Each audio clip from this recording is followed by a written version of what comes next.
Oui, est-ce que tu vois ta présentation à l'écran? Oui, oui, oui, oui, je vois. Ok, bah, tu me dis quand il faut que je change les diapos, je suis à côté, je le fais. Et tu peux y aller. Ok, merci. Merci et désolé pour le dérangement, hein, Pas de souci. j'arrivais pas. Ok, alors je commence. Donc, bonjour à tous, je suis Bizarama Sanjazen. Je suis chercheur à l'unité PES de l'Institut Pasteur de Madagascar, biologiste de formation. Donc, avant, je travaillais surtout sur les petits mammifères terrestres et les chauves-souris. Maintenant, je travaille plus sur les zoonoses associées aux rongeurs. Et ces derniers temps, nous avons développé plusieurs diagnostics spécifiques pour essayer de déterminer les bactéries associées aux petits mammifères. Mais après, nous nous sommes rendus compte que au lieu de faire espèce par espèce, ce serait plus facile de commencer par des analyses métaparcotines en premier lieu pour savoir les bactéries présentes.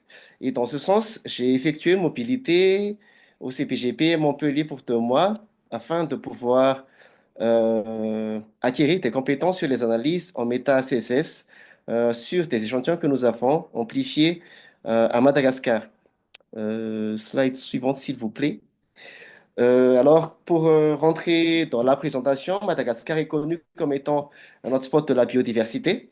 La Grande Île est connue pour sa grande richesse spécifique, surtout en termes de biodiversité, mais cela est également accompagné de fortes pressions qui peut être de nature anthropique ou naturelle, et ce qui entraînerait une perte de la biodiversité.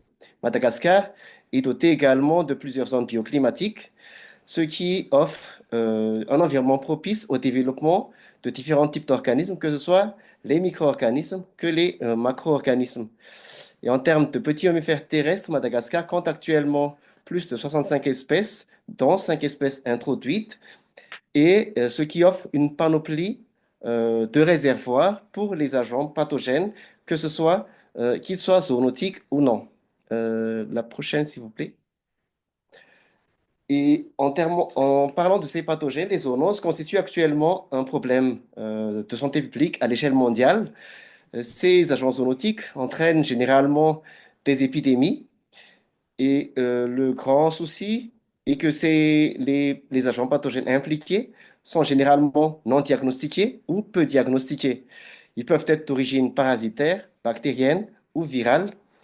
Et il est donc important de mettre en évidence ces émergences car elles constituent des problèmes potentiels dans la santé humaine.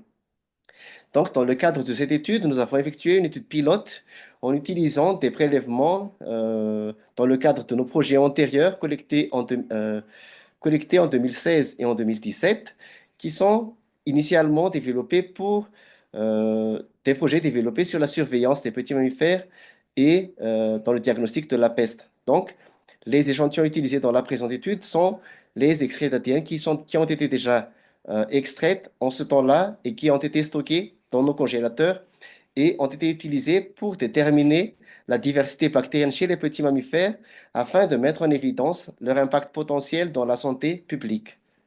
Prochain diapo, s'il vous plaît. Donc, comme je vous ai parlé du projet, donc le projet en question concernait 2 sites. Donc, à ma gauche, il y a les 2 sites, donc la carte de Madagascar avec les 2 sites situés dans les hautes terres centrales de Madagascar, donc le district d'Ankasbe et le district de Fandjin. Et les sites en case B, il y avait 3 sites, dont les deux qui vont être développés ici. La région d'Ambuitantel en bas, à l'extrême droite, qui est une zone forestière, et la zone d'Ambuichon, qui est une zone rurale, où les captures ont été surtout faites dans les maisons et à l'extérieur. Prochaine diapositive, s'il vous plaît. Donc, sur le terrain, les petits mammifères ont été collectés au niveau de leur zone de passage. Donc, au niveau des zones rurales, nous avons échantillonné en suivant les lignes les passages de petits mammifères, et aussi nous avons capturé dans les maisons. Et en forêt, donc à Mbuitante, nous avons plus travaillé en suivant des lignes de transect et nous avons installé des pièges Sherman et des pièges BTS. Après la capture, nous avons collecté les ectoparasites de chaque individu, nous avons prélevé le sang et nous avons fait également les prélèvements biologiques, notamment la rate qui a été utilisée dans le cadre de cette étude. Prochaine diapositive, s'il vous plaît. Donc, sur les extraits d'ADN que nous avons collectés et stockés, nous avons fait des amplifications en métaparcotine en utilisant la région V4 et nous avons analysé les données en utilisant le pipeline NF-Core AmpliSec, en utilisant DADA2 pour l'assignation taxonomique et nous avons visualisé, nous avons fait toutes les analyses et visualisations en utilisant le logiciel R. Quand nous avons combiné les données, nous avons pris en compte uniquement les données où le niveau de confiance était supérieur à 0,75 pour essayer d'avoir pour essayer de ne pas mélanger les genres. Nous avons travaillé en termes d'ASV, donc Applicant Sequence Variance, et nous allons uniquement représenter ici les taxa les plus représentés. Donc, en gros, nous avons pu identifier 342 genres bactériens avec des proportions variables et une diversité variable selon les individus. Donc, en abscisse, au niveau des lignes, on a les 100 individus que nous avons analysés. Et en colonne, en ordonnée, nous avons les genres bactériens. Donc, parmi ces genres les plus représentés, il y a des genres qui sont connus comme étant zoonotiques, comme par exemple le groupe des partonnelles, mais il y a également les endosymbiontes comme les Wolbachia, qui sont à l'extrême en haut. Donc, prochaine diapositive, s'il vous plaît. En termes de phylum, nous avons pu mettre en évidence plus de 20 phylums avec la plupart des ASV regroupés dans les deux majoritaires, les protéobactéries et les firmicutes. Prochaine diapositive, s'il vous plaît. Et parmi les classes identifiées, nous avons pu mettre en évidence les 6 classes les mieux représentées où on a les gamma-protéobactéries, les alpha-protéobactéries et les Clostridia qui sont connus comme regroupant également les agents zoonotiques et qui circulent chez les rongeurs. Prochaine diapositive, s'il vous plaît.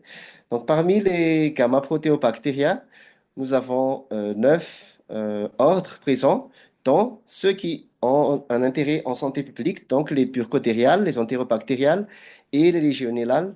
Et pour les entérobactériales, nous avons là, par exemple, à droite, Yersinia qui est présent. Il y a aussi d'autres espèces comme les fibrios qui sont là. Mais nous ne pouvons pas aller encore au niveau mais on va rester juste au niveau genre. Prochaine diapositive, s'il vous plaît. Donc, pour les alpha-protéobactéries, nous avons 8 ordres identifiés, dont les rhizobiales et les rickettsiales.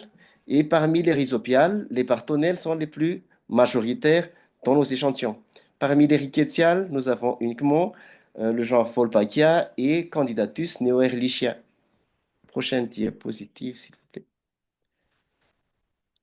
Donc, en travaillant en fonction des espèces, nous avons pu mettre en évidence que parmi les 30 genres bactériens, la distribution de ces genres sont différents en fonction des espèces hôtes. Les 4 espèces, donc Elirus majori, minor, Microgal cowani et Microgal dobsoni, sont des espèces forestières, donc observées uniquement en forêt, où on voit quand même une diversité bactérienne assez élevée. Les espèces qui sont partagées avec l'homme, donc qui vit en milieu anthropique, sont Ratus ratus et Mus musculus, où on a également une grande diversité. Mais là, on a fait un souci avec Cephalocytosus où il n'y a pas d'amplification, il y a juste une amplification pour Pseudomonas. Et les partonnelles sont présentes chez toutes les espèces. Donc, excusez-moi, pour les deux localités, euh, en, f- en faisant la comparaison, on voit quand même que les bactéries dans les deux localités, que ce soit en milieu rural et en milieu forestier, sont un peu partagées. Donc, la plupart des bactéries observées sont présentes dans les deux habitats différents. Prochaine diapositive, s'il vous plaît.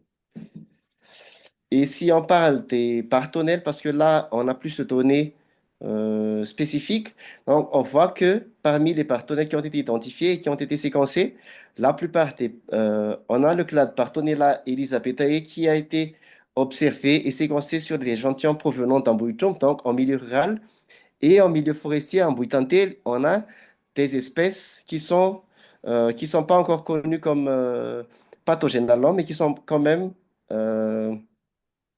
et qui ont été séquencés. Donc, on devrait rajouter des études sur la caractérisation de ces espèces pour savoir leur effet potentiel chez l'homme.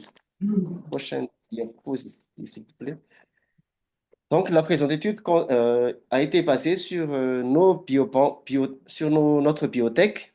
Nous avons pu mettre en évidence l'importance du métabarcotine pour essayer de déterminer la diversité bactérienne dans nos échantillons.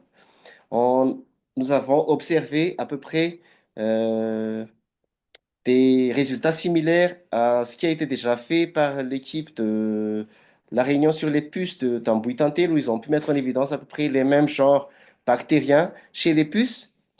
Et dans notre cas, comme nous avons utilisé juste la région V4, il a été compliqué d'aller jusqu'au rang espèce, d'où l'intérêt de rajouter notre cible. Prochaine diapositive, s'il vous plaît. Soit en utilisant des rites plus longs, en combinant plusieurs régions, ou en séquençant le génome complet du 16S. Il est également important de rajouter d'autres études sur le diagnostic afin de se préparer aux émergences zoonotiques et à titre de surveillance en santé publique. Et il est important aussi de différencier les bactéries qui sont d'origine environnementale des bactéries qui sont vraiment qui sont vraiment dérangeurs. Là également, nous avons encore, comme là c'est encore des études préliminaires, nous continuons à apprendre donc les analyses en vue de se conformer aux surveillances surveillance des bactéries qui sont recommandées par l'OMS actuellement. Et sur ce, j'ai terminé ma présentation. Je vous remercie pour votre aimable attention. Si vous avez des questions.